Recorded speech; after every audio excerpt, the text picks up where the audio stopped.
Next stop, Peru. And this is Alberto. You may not recognise Alberto, but I'm sure you recognise what Alberto has made. He makes the miniature nativity set.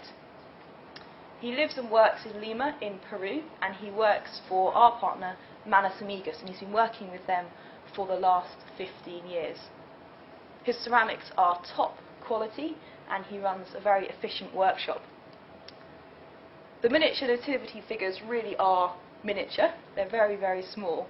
So they're made in a mould, which makes sure that each one is the same physical size and shape as the next, but each one is hand painted, so they're unique. But if you put two side by side, I think you'd be amazed how similar they are, given that they're hand painted.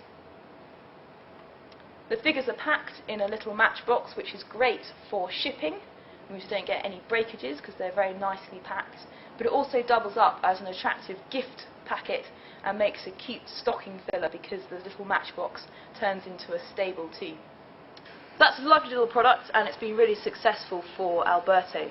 But what is the difference? What difference has his work with Manos Amigas made to Alberto?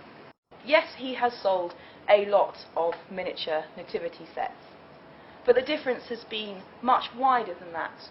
And Alberto has really created a sort of, if you like, a ripple effect from his little workshop in Lima. He comes from a very poor background himself, and he's been working in the ceramics trade since he was 8, when he was orphaned and taken in by his extended family, but they made him work for his keep, so they trained him in ceramics, which was very helpful later in life when he was forced to leave his home village and come to Lima. There he started up his own ceramics workshop, which started out as a single rented room, but as the business grew, he managed to purchase land, and now it's a decent-sized workshop.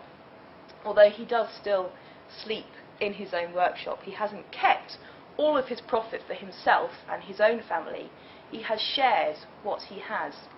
He says, "It's our duty as successful artisans to have a positive impact on our community and help with the development of others wherever we can."